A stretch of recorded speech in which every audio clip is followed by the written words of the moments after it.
காடுகளில் பயணம் பண்ணும்போது அந்த காடுகளில் வாழக்கூடிய மக்களை நம்ம பார்க்க முடியுது. அதுவும் இல்லாமல் எனக்கு பின்னாடி போகிறாங்களே, ஸோ நிறைய விஷயம் நம்ம லேர்ன் பண்ண வேண்டியதாக இருக்குது. நிறையா பயணங்கள் மூலிமா அதுவும் காடுகளில் பயணிக்கும் போது ஒவ்வொரு விஷயமும் நம்ம அனுபவபூர்வமாக தான் அதை தெரிஞ்சுக்க முடியும். புத்தகங்களிலோ இல்லை வீடியோக்களிலோ நம்ம தெரிஞ்சுக்க முடியாது.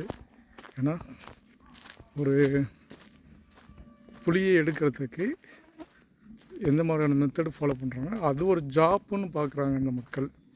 ஸோ அதை எடுத்துகிட்டு போய் மக்கள் விற்பாங்க போல் ஏரியாக்களில். அந்த புளிய மரங்களில் புளியை அதிகமாக குரங்குகள் திங்கும் போல் அந்த குரங்குகள் வளர்த்துறதுக்கு இது பண்ணுறாங்க. அந்த ஒரு கவட்டை மாதிரி வச்சு அடிக்கிறாங்க. அது எப்படி இருக்குன்னு பாருங்களேன்.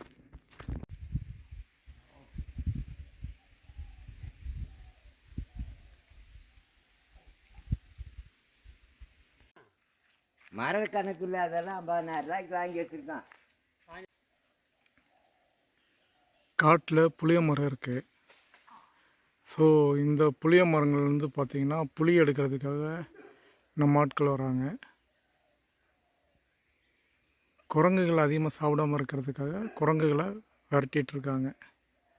ஸோ அதைத்தான் இந்த வீடியோவில் நம்ம பார்க்க போகிறோம்.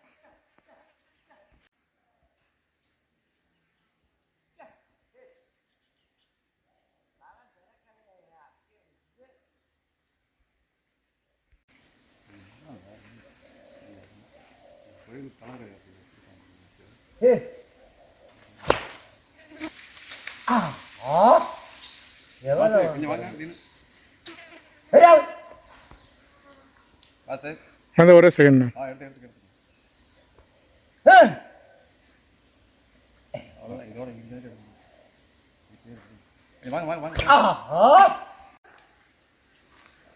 சூரிய வளர்ச்சி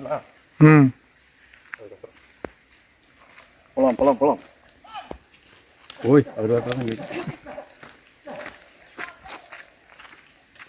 என்ன வட்டம் வந்துட்டு